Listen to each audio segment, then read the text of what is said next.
Selamat petang Bapak, Ibu, dan Saudara, serta anak-anak yang dikasihi oleh Tuhan. Apa kabar?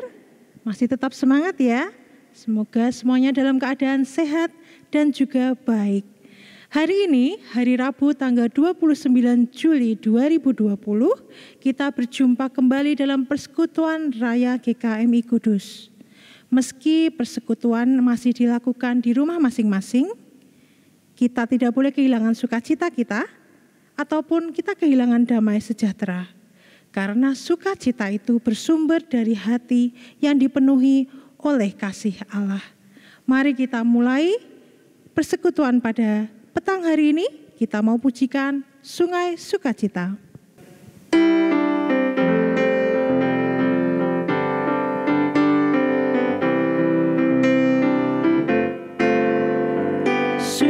Sukacitamu mengalir dalamku, anggur sukacitamu melimpah dalamku. Ku menari dan bersuka, pujimu di setiap waktu, sebab sungai sukacitamu ada dalamku.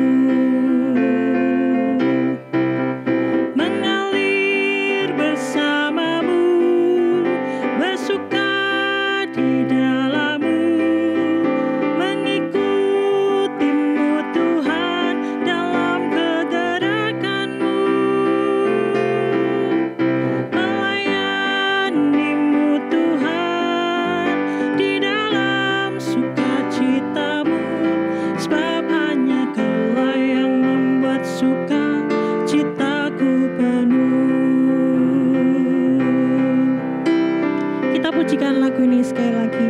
Sungai sukacitamu mengalir dalamku. Sungai sukacitamu mengalir dalamku, anggur sukacitamu melimpah dalamku. Ku bernyanyi dan bersuka, pujimu di setiap waktu, sebab sungai sukacitamu ada dalamku. Mengalir bersamamu, bersuka di dalammu, mengikutimu Tuhan dalam kegerakanmu.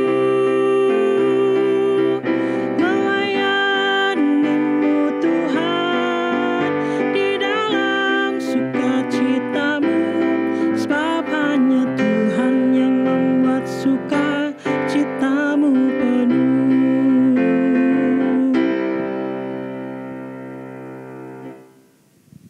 Mari kita satu dalam doa. Allah Bapa kami yang bertata di kerajaan surga yang mulia, terima kasih Bapa untuk penyertaan-Mu dalam setiap segi kehidupan kami. Kami bersyukur karena Engkau masih terus menjaga kami, Engkau terus menguatkan kami, terutama dalam situasi yang tidak menentu ini. Kami percaya bahwa kami masih memiliki pengharapan di dalam Engkau. Biarlah Tuhan sukacita senantiasa mengalir dalam kehidupan kami, damai sejahtera selalu ada dalam hati kami, sehingga apapun yang terjadi dalam hidup kami dapat menghadapinya. Saat ini Tuhan, kami datang berkumpul bersama-sama untuk bersekutu bersama. Kami mohon Engkau mau menolong persekutuan raya pada hari ini dari awal, pertengahan hingga akhir. Dan biarlah persekutuan ini juga boleh menguatkan jemaat GKMI Kudus untuk menghadapi kehidupan sehari-hari. Terima kasih ya Bapa, kami serahkan persekutuan ini ke dalam tangan dan kuasa-Mu. Hanya di dalam nama Tuhan Yesus Kristus kami sudah berdoa dan mengucap syukur. Amin. Ya, tema pada hari ini adalah inner child. Apa itu inner child dan bagaimana kita menghadapinya? Ceramah ini akan dibawakan oleh Ibu Dr. Christine Wibowo dan juga ada Bapak Pendeta Erik yang akan menyampaikan pengantar. Namun sebelum itu kita mau persiapkan hati kita mau pujikan Mengenalmu.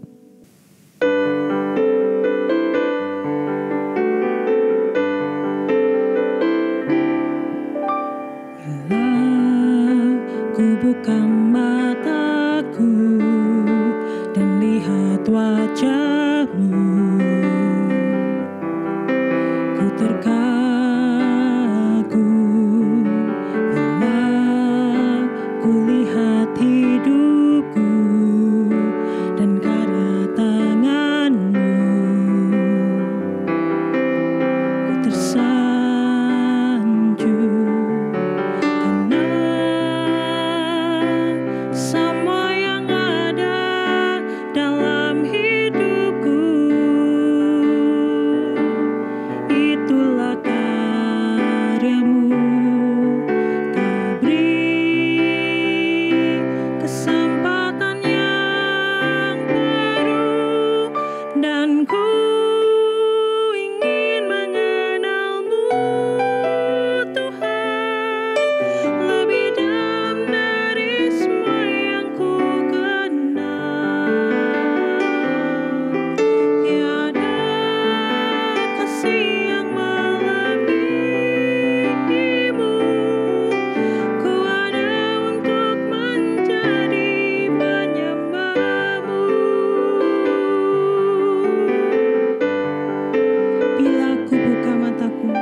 Selamat petang saudara sekalian, kita bertemu lagi dalam acara Peraya, Persekutuan Raya. Dan tema kita kali ini adalah Inner Child.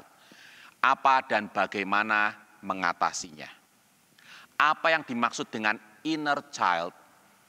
Arti harfiahnya adalah anak kecil yang ada dalam diri kita.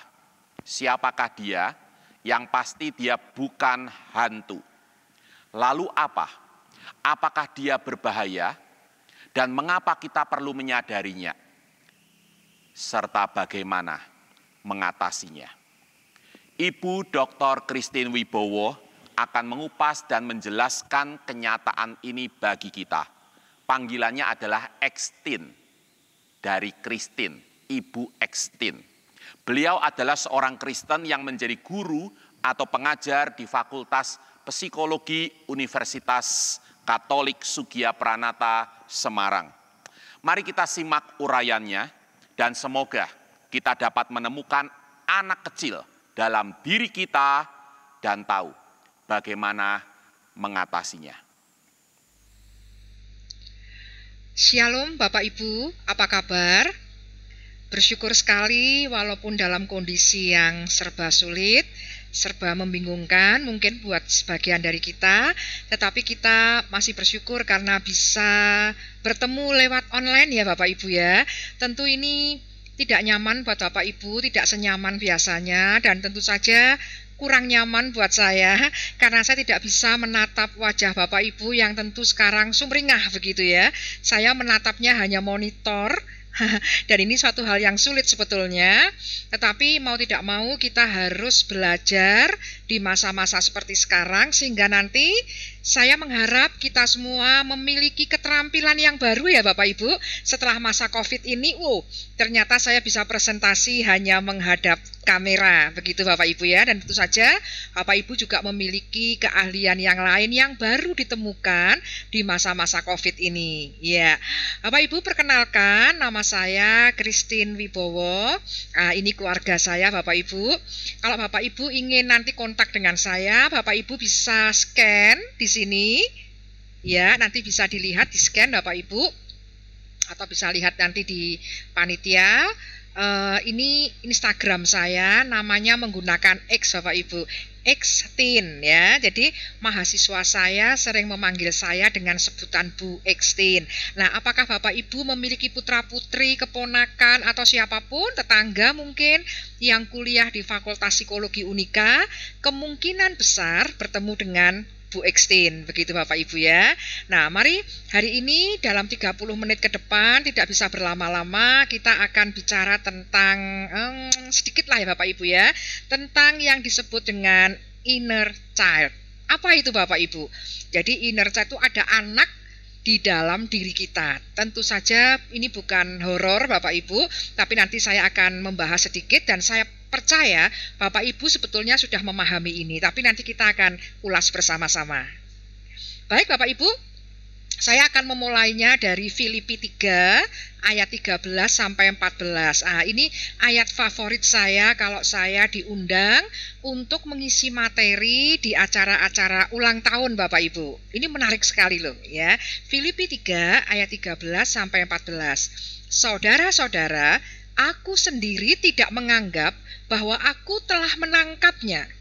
Tetapi ini yang kulakukan. Aku melupakan apa yang telah di belakangku dan mengarahkan diri kepada apa yang di hadapanku dan berlari-lari kepada tujuan untuk memperoleh hadiah, yaitu panggilan surgawi dari Allah dalam Kristus Yesus. Menarik ya ayat ini Bapak Ibu. Ayat ini seperti saya ngomong ke Bapak Ibu gitu loh. Bapak Ibu, aku sebetulnya juga belum bisa menangkapnya, tetapi ini yang kulakukan. Aku melupakan yang ada di belakangku. Ini menarik sekali, Rasul Paulus mengatakan itu, bahwa kita harus melupakan yang ada di belakang dan mengarahkan diri kepada yang di depan. Nggak hanya mengarahkan saja Bapak Ibu, tetapi berlari-lari kepada tujuan. Jadi harus gercep Bapak Ibu, kalau anak zaman sekarang bilang, gerak cepat. Nah, apa kaitannya dengan inner child? Ini menarik sekali ayat ini, baik kita akan kupas sedikit Bapak Ibu ya.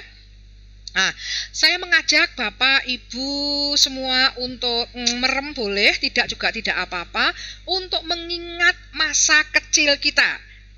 Saya hitung sampai 10 Bapak Ibu dalam hati ya. Bapak Ibu merem boleh, tidak boleh, mengingat masa lalu.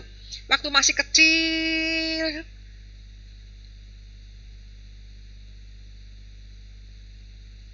Iya, Bapak Ibu sudah mengingat ya. Apa yang Bapak Ibu ingat? Menyenangkan? Atau kemudian mengingat hal-hal yang bikin melo, begitu Bapak Ibu? Tidak ada yang salah untuk itu.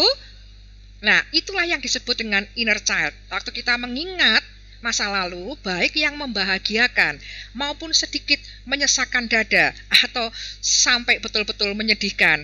Kata orang anak muda sekarang, sampai kita kalau ingatnya itu netes eluh di pipi ya Bapak Ibu ya, karena saking sedihnya. Enggak apa-apa Bapak Ibu, itu adalah masa-masa kecil kita, pengalaman di masa lalu yang masih keinget dan mungkin masih kebawa dalam diri kita. Itu yang disebut dengan inner child. Saya ambil dari salah satu tokoh, yaitu John Bradshaw, mengatakan bahwa ada anak kecil dalam setiap diri kita. Gitu ya, nggak horor ya Bapak Ibu, tapi pengalamannya tadi. mungkin ada inner child yang seperti luka batin yang dirasakan oleh anak kecil semasa dalam pengasuhan orang tua. Jadi ada hal-hal yang tidak menyenangkan untuk anak-anak waktu kita masih anak ya Bapak Ibu ya. Tapi inner child ini juga bisa berarti yang positif. Dulu kita punya harapan, punya motivasi, begitu Bapak Ibu. Nah, semua pengalaman masa lalu waktu masih kita kecil itu kebawa di dalam diri kita, munculnya dalam bentuk perilaku atau emosi yang tidak disadari. Nah, seringkali saya dulu suka protes sama orang tua saya. Papa, mama itu cerewet banget ya. Kalau ngomong tuh nyebelin.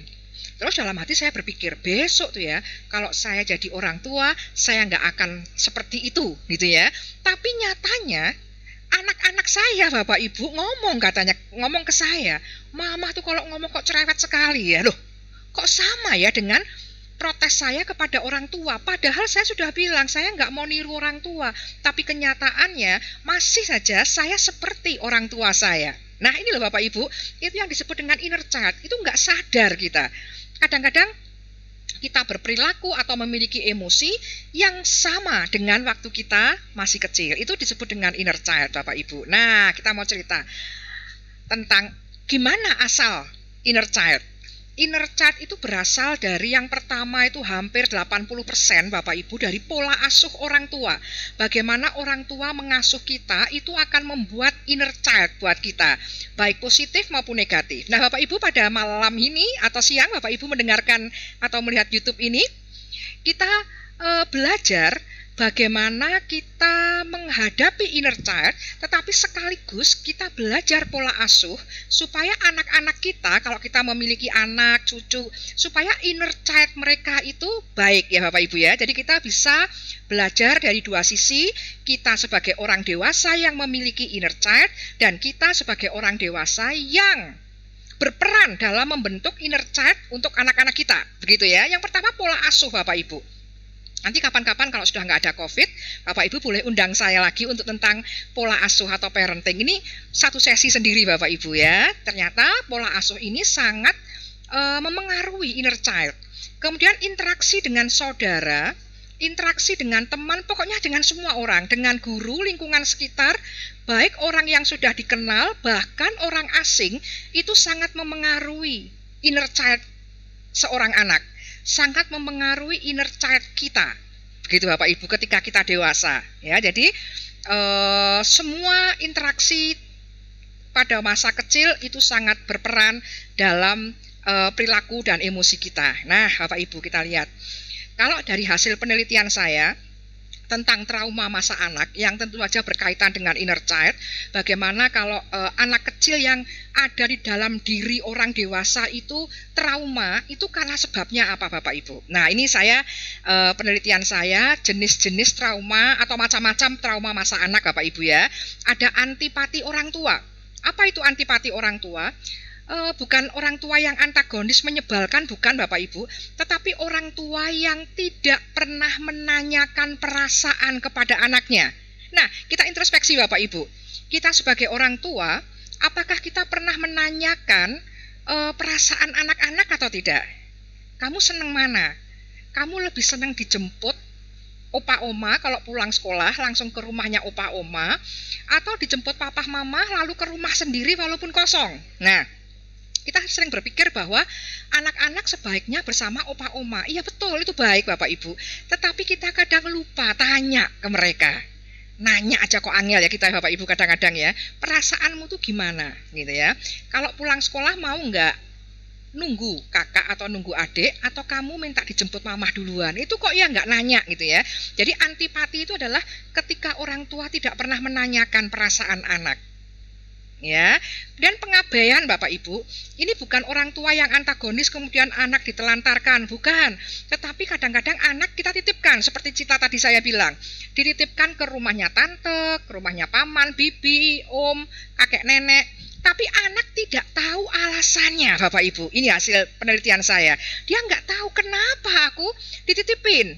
Nah, seringkali kita mencintai anak-anak itu bukan karena perasaan anak ya, sesuai dengan keinginan anak, tapi mencintai anak dengan cara kita Bapak Ibu. Kita kadang lupa, apa anak paham gitu. Jadi mereka merasa diabaikan. Kalau kita seolah-olah kayak menelantarkan. Bapak Ibu, kita perlu ingat introspeksi. Waktu kita dulu menikah, kita berdoa loh Bapak Ibu, minta anak kepada Tuhan. Tetapi ketika memiliki anak, ada banyak orang di luar kita yang kemudian bingung, anak ini mau dititipin kemana gitu. Ini nggak logis menurut saya Bapak Ibu. Sudah minta-minta dikasih, malah diabaikan ya. Kemudian yang ketiga adalah kekerasan fisik Bapak Ibu. Kekerasan fisik ini nendang, mencubit, menjambak gitu Bapak Ibu ya. Dan pelecehan seksual, kekerasan psikis baik verbal maupun nggak verbal, jadi kamu bodoh tuh ya gitu. Membanding-bandingkan. Kemudian macam trauma anak yang bikin inner child jadi negatif adalah ketika seorang anak menyaksikan perilaku kekerasan yang dilakukan orang terdekat. Banyak yang bilang anak-anak akan trauma kalau melihat film kekerasan. Enggak Bapak Ibu. Yang bikin trauma adalah kalau pelaku kekerasannya itu orang yang dekat dengan dia. Contohnya papa mama. Pertengkaran saudara yang sangat keras. Itu membuat anak-anak menjadi trauma Bapak Ibu. Jadi banyak orang bilang, pokoknya yang penting aku tuh nggak cerai. Bertengkar ya nggak apa-apa, yang penting nggak cerai. Tapi itu bikin trauma. Karena yang melakukan perilaku kekerasan itu papa mama yang sangat dicintainya. Dan itu bikin trauma. Nah, menariknya adalah, Bapak Ibu, ini saya nilainya 1 sampai 4 di rata-rata. Ternyata kekerasan fisik ini nilainya paling tinggi. Bapak Ibu lihat slide saya, paling tebal adalah kekerasan fisik. Ini menurut saya cukup mengagetkan Bapak Ibu. Ternyata anak-anak itu kalau dikerasi secara fisik itu bekasnya sampai lama. Karena apa? Waktu itu mungkin dia dikatain bodoh dan sebagainya, mungkin nggak sadar ya Bapak Ibu. Tapi ketika dia dipukul, dia merasakan sakit. Dan ini efeknya itu panjang Bapak Ibu. Banyak pelaku bunuh diri, kalau kita berpikir, bunuh diri kan sakit ya. Pakai jarum suntik gitu aja kita disuntik takut. Kok ini mau bunuh diri? Karena kemungkinan dia merasa bahwa rasa sakit itu menyelesaikan segalanya. Karena waktu masih kecil, kalau dia nggak ngerjain PR misalnya, dipukul, rasa sakit. Nah ketika sakit itu PR nggak dikerjain nggak apa-apa lah. Ini hati-hati Bapak Ibu ya, kalau terjadi seperti itu. Nah kemudian yang kedua adalah itu tadi, menyaksikan perilaku kekerasan yang dilakukan orang terdekat, itu bikin trauma Bapak Ibu. Nah kalau anak itu mengalami trauma, maka hubungannya apa dengan kehidupannya di masa dewasa? Yang pertama Bapak Ibu, trauma masa anak sangat memengaruhi hubungan dia dengan pasangan atau kelekatan atau attachment. Jadi banyak orang-orang dewasa di sekitar kita yang sulit sekali memiliki hubungan romantis dengan pasangannya. Nah itu salah satunya disebabkan karena trauma masa anak. Kok sulit ya? Pacaran putus sambung, menikah kawin cerai istilahnya. Nah, kemungkinan besar ada trauma masa anak. Itu memengaruhi loh Bapak Ibu. Terus memengaruhi juga dengan coping. Ini Bapak Ibu ya, trauma masa anak memengaruhi coping. Cara menyelesaikan masalah itu jadi berantakan gitu Bapak Ibu. Kadang kita suka mikir, kok ada ya orang yang selalu punya masalah, sementara orang lain tidak. Kemungkinan ada trauma masa anak ya. Kemudian berikutnya, trauma masa anak ini juga bisa menyebabkan orang itu bergangguan, tidak stabil emosinya, perilakunya berisiko, mabuk, narkoba, termasuk kawin cerai, perilaku seksual yang bebas, gitu-gitu Bapak Ibu, itu pengaruhnya juga karena trauma. Tapi penelitian saya sangat menarik loh Bapak Ibu, ternyata tidak semua orang yang mengalami trauma masa anak mengalami ini semua Bapak Ibu. Tidak semua ternyata. Karena apa? Ada beberapa orang yang tetap tangguh di masa dewasanya walaupun dia mengalami trauma masa anak. Karena apa Bapak Ibu? Karena dia justru waspada terhadap ancaman. Jadi waktu masih kecil dia menyaksikan orang tuanya itu bertengkar, mabuk-mabukan ayahnya gitu-gitu. Dia justru memiliki deteksi dini. Aku harus berbuat seperti apa supaya papaku nggak marah lagi. Aku harus berbuat apa supaya mengurangi stresnya mama gitu. Sehingga ketika dia dewasa justru copingnya ini lumayan bagus Bapak Ibu. Begitu kira-kira. Jadi trauma itu akan menjadikan inner child yang negatif atau tidak sangat tergantung pada orang tersebut Bapak Ibu. Apakah orang tersebut mau belajar tentang traumanya atau tidak? Iya, ini Bapak Ibu. Lah, dewasa itu apa? Menurut Diamond, dewasa adalah menerima masa lalu memahami kebutuhan inner child dan memenuhinya tanpa bergantung kepada siapapun. Jadi misalnya gini Bapak Ibu, saya memiliki keluarga yang sangat miskin dan tidak akur. Jadi ayah ibu itu bertengkar gitu Bapak Ibu ya. Nah kemudian ketika saya menjadi orang dewasa, bisa disebut dengan dewasa kalau saya bisa menerima inner child saya dan saya mengakui bahwa kehidupan saya nggak menyenangkan sih, tetapi saya tahu itu salah, kehidupan keluarga seperti itu salah, dan nanti kalau saya punya keluarga, saya berharap tidak seperti itu lagi, dan saya bisa mencontoh keluarga teman saya yang harmonis, misalnya begitu Bapak Ibu. Jadi oke lah begitu, orang tua saya seperti itu tapi nggak apa-apa. Bapak Ibu percaya nggak Bapak Ibu, ketika saya sekolah sampai saya kuliah, kadang-kadang kan ada itu ya Bapak Ibu, seperti pentas seni gitu-gitu ya Bapak Ibu ya, dan saya kadang-kadang di situ juga ikut. Dan saya justru bangga ketika papa mama saya nggak ikut loh Bapak Ibu. Padahal anak-anak lain orang tuanya datang. Lah papa mama saya yang sudah miskin bertengkar terus nggak mungkin datang. Tapi justru di situ saya bangga. Bangganya apa? Saya ingin nunjukkan ke teman-teman, lihat, papa mama saya nggak lihat, tapi saya berprestasi. Nah setelah saya pentas Bapak Ibu, biasanya saya pulang ke rumah dan saya menceritakan itu ke mama saya dengan bangga. Loh papa mama nggak datang tapi akunya berprestasi loh. Nah itu loh, lihat Bapak Ibu. Jadi oke gitu, masa pahit, masa apapun nggak masalah menurut saya, bagaimana kita menyikapinya, itu dewasa. Nah Bapak Ibu lanjut. Gangguan-gangguan psikologis itu didiagnosis itu mulai 18 tahun Bapak Ibu. Jadi kalau masa-masa sebelum 18 tahun kita mengalami yang seperti ini Bapak Ibu, kita mengalami pacaran yang putus sambung, cara menyelesaikan masalahnya nggak benar misalnya, perilakunya banyak berisiko, ngebut-ngebut. Kalau belum 18 tahun, belum bisa dideteksi sebagai gangguan dalam psikologi. Tetapi kalau sudah usia 18 tahun, kalau kita masih melakukan hal-hal seperti yang tadi saya bilang, perilaku berisiko dan seterusnya itu, maka itu sudah didiagnosis gangguan. Jadi gangguan-gangguan kepribadian di psikologi itu bisa didiagnosis kalau individu sudah berusia 18 tahun. Apa artinya Bapak Ibu? 18 tahun adalah masa kita memotong masa lalu. Seperti Rasul Paulus bilang, ku tinggalkan masa lalu dan aku berlari-lari ke depan. Jadi sejak usia 18 tahun, saya mau permisi tanya, apakah Bapak Ibu ada yang usianya 18 tahun ke bawah? Oh, hampir semuanya merasa muda Bapak Ibu ya. Tapi kalau kita sudah usia 18 tahun, kita tidak lagi berhak mengatakan. Misalnya nih, saya nampar orang, terus orang itu protes, Bu Iksin gimana sih kok nampar orang? Terus saya bilang, loh gimana saya nggak nampar? Inner child saya negatif. Saya kalau mengingat masa lalu itu selalu mengingat ayah saya yang suka nampar. Jadi kalau sekarang saya nampar, tolong dong dimaklumi, nggak model begitu Bapak Ibu. Walaupun kita mempunyai inner child yang negatif, kita toh sudah dewasa, sudah menerima masa lalu dan bisa memenuhinya tanpa bergantung pada orang lain dan menyusahkan orang lain Bapak Ibu. Jadi setelah 18 tahun nggak ada alasan lagi masa lalu kita itu berpengaruh kepada kita, enggak. Ini pilihan kita setelah 18 tahun. Demikian juga Bapak Ibu, nasihati anak-anak kita yang sudah mulai mau menikah atau pacaran. Kita katakan, kalau pacarmu tuh nggak bener, tinggalin aja gitu Bapak Ibu ya. Ini kontradiktif mesti ya, pasti banyak yang kontra. Nah, kemudian tinggal aja, jangan kita memaklumi. Ya kasihan dong, kan papa mamahnya dulu bercerai, kalau sekarang dia aneh-aneh sikapnya kita maklumi, nggak bisa Bapak Ibu. Nggak ada permakluman di usia 18 tahun, orang itu sudah dewasa, sudah harus bisa menerima dirinya, memotong inner child yang nggak baik. Itu Bapak Ibu ya. Nah, kemudian bagaimana cara berdamai dengan inner child kalau yang anak yang di dalam diri kita itu negatif? Banyak caranya Bapak Ibu. Yang pertama adalah pahami pohon keluarga. Ini saya ambil pohon keluarganya yang sakit fisik ya Bapak Ibu. Kalau kita lihat di sini, kakeknya sakit jantung, omanya diabetes gitu, itu secara fisik ya Bapak Ibu, maka pantesan kalau mamah saya kemudian diabetes juga misalnya begitu.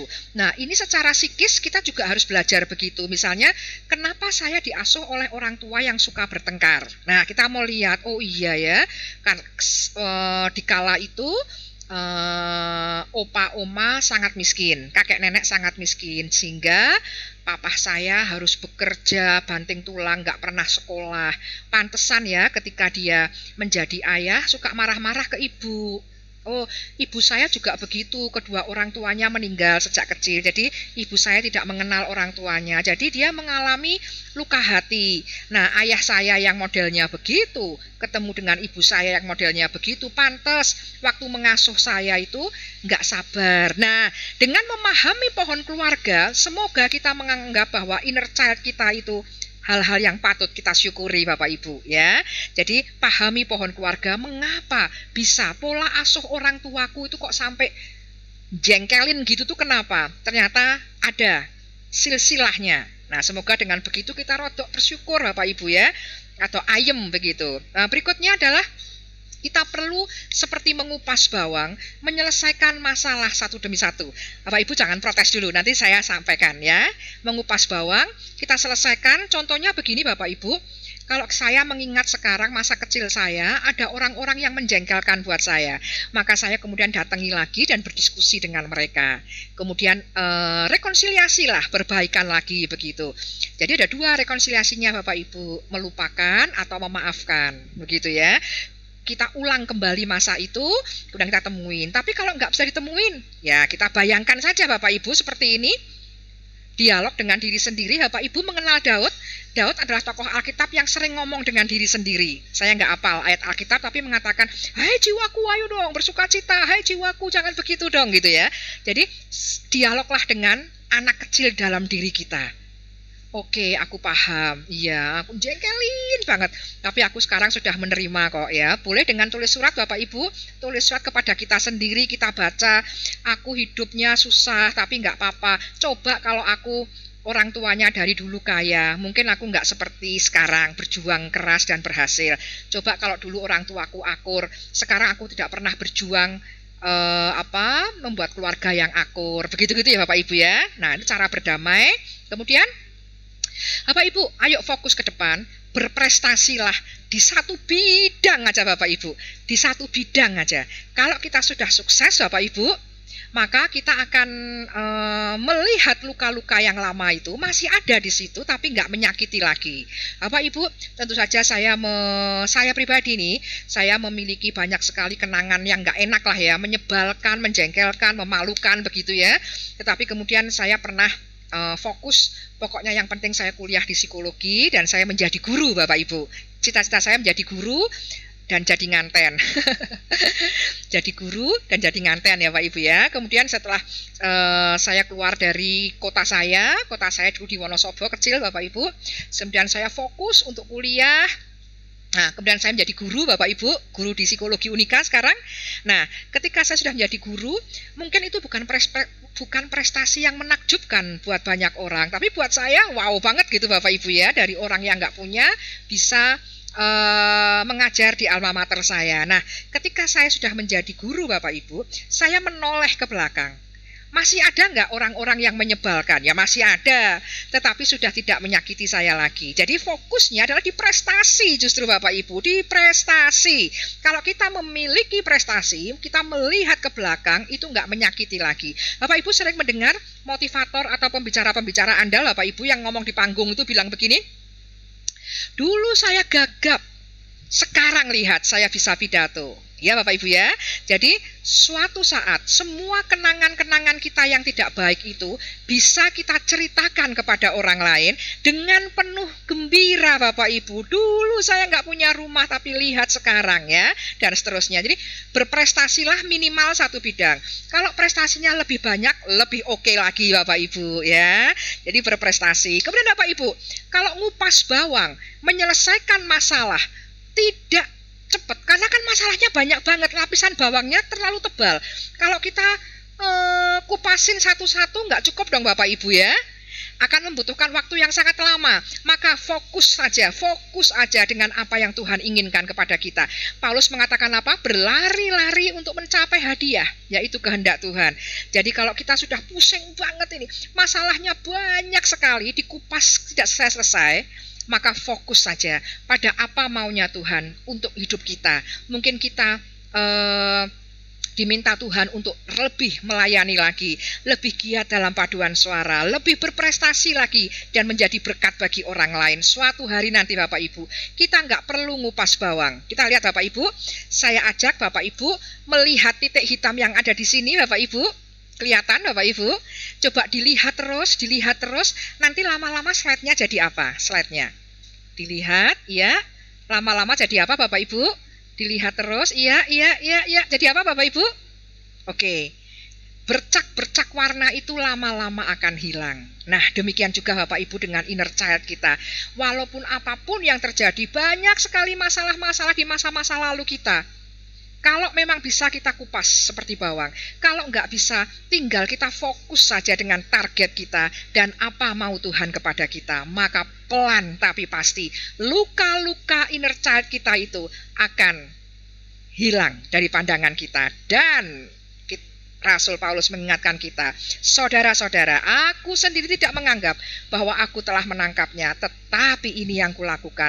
Aku melupakan apa yang ada di belakangku dan mengarahkan diri kepada apa yang di hadapanku.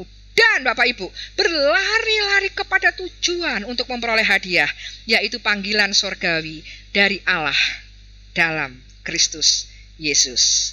Bapak Ibu, selamat melupakan yang ada di belakang dan berlari-lari dan tetap sukacita. Ini waktunya sangat singkat Bapak Ibu. Kalau ada tanya jawab tentu lebih seru ya Bapak Ibu. Tetapi bagi Bapak Ibu silahkan boleh scan ini dan nanti boleh nanya, boleh bertanya atau berdiskusi di dalam Instagram saya. Di DM ya Bapak Ibu ya. Ya, terima kasih Bapak Ibu. Shalom. Salam sukacita. Tuhan memberkati kita. Shalom. Terima kasih Ibu Dr. Christine Wibowo atau Ibu Ekstin. Penjelasannya baik sekali dan sangat bermanfaat bagi kami. Saya akan rangkum. Inner child adalah pengalaman masa kecil, entah baik atau buruk, yang masih teringat dan terbawa dalam diri kita dan muncul dalam bentuk perilaku atau emosi yang tidak kita sadari. Di antara pelbagai trauma masa kecil, yang paling banyak dialami manusia adalah kekerasan fisik atau melihat kekerasan dilakukan oleh orang dekat. Akibatnya, perilakunya seringkali bermasalah, baik terhadap orang lain maupun diri sendiri. Bagaimana mengatasinya? Rasul Paulus telah mengajarkannya kepada kita dan Ibu Ekstin telah menjelaskannya tadi. Aku melupakan apa yang telah di belakangku, yaitu inner child. Semua pengalaman pahit dan trauma masa lalu. Dan mengarahkan diri kepada apa yang di hadapanku. Dan berlari-lari kepada tujuan untuk memperoleh hadiah, yaitu panggilan surgawi dari Allah dalam Kristus Yesus. Filipi 3 ayat 13-14. Artinya, jangan biarkan inner child terus-menerus mengikat kita. Sebaliknya, bertumbuhlah menjadi dewasa, yaitu dengan menerima masa lalu, memahami kebutuhan inner child, dan memenuhinya tanpa bergantung kepada orang lain atau menyusahkan orang lain. Konkretnya, jika kita menyadari ada masalah dengan seseorang di masa lalu, jika bisa kita temui, mari kita temui, minta maaf, atau maafkan dia. Jika orang itu tidak bisa kita temui, kita bisa berdialog dengan diri kita sendiri. Dengan anak kecil yang ada dalam diri kita, dan mengajaknya untuk menerima dan berdamai dengan orang itu. Lalu, fokus ke depan, berprestasilah di bidang tertentu. Dengan demikian, luka-luka lama akan tetap ada, tapi tidak lagi menyakitkan. Dari tadinya masalah, inner child itu kini menjadi tanda kemenangan. Kiranya kita semua diperbarui oleh pelajaran yang indah ini. Mari kita berdoa untuk Ibu Ekstin yang baik hati dan telah mengajar kita malam ini. Bapa yang maha baik, kami bersyukur untuk hamba-Mu, Ibu Ekstin, yang telah menjelaskan kepada kami tema inner child, apa dan bagaimana mengatasinya. Kiranya karya pembaruan-Mu terjadi atas kami, semua kepahitan dan trauma masa lalu boleh kami tinggalkan di dalam semangat fokus ke depan, berprestasi di bidang tertentu, sehingga masa lalu yang tidak menyenangkan itu memang tetap ada, tapi itu menjadi bagian dari kemenangan yang Tuhan karyakan dalam hidup kami. Kiranya Ibu Ekstin senantiasa beroleh pimpinan dan pertolongan-Mu, agar beliau menjadi pengajar yang baik, yang boleh menolong anak-anak didiknya mengalami pembaruan dalam hidup mereka. Demi nama Tuhan Yesus, kami berdoa. Amin. Mari kita memohon pimpinan dan kasih Tuhan untuk mengubah kita menjadi lebih indah, baik bagi Tuhan dan bagi orang-orang di sekitar kita. Mari kita tutup persekutuan kita hari ini, kita mau pujikan Permata Hatiku.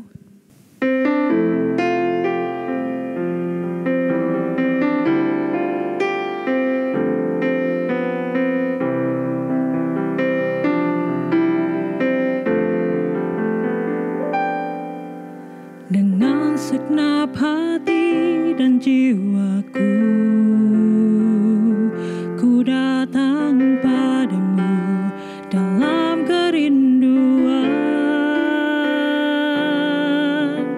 Kasih-Mu yang sanggup mengubahku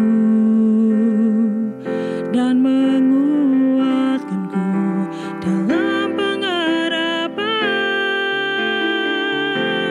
Yesus, Engkaulah permata hatiku,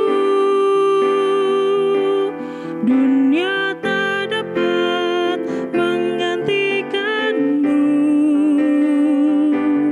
Kemuliaan-Mu tercurah bagiku, menjadikanku indah dan semakin indah bagi-Mu.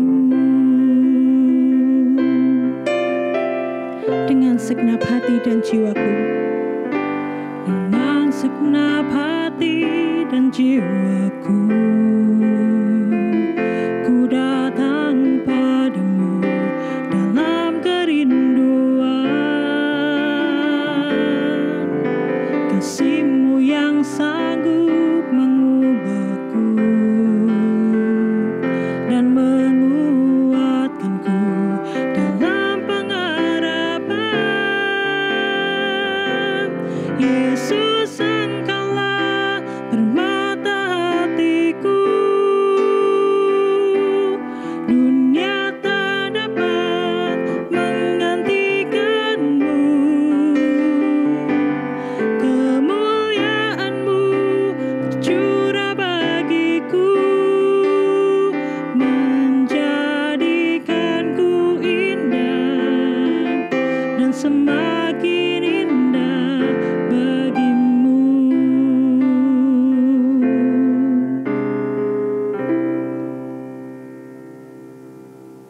Saudara-saudara, arahkanlah hatimu kepada Tuhan dan terimalah berkat-Nya.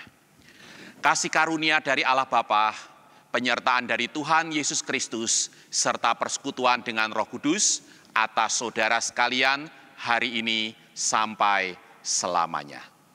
Bapa, terima kasih. Bapa, terima kasih. Bapa, terima kasih. Bapa di dalam surga, ku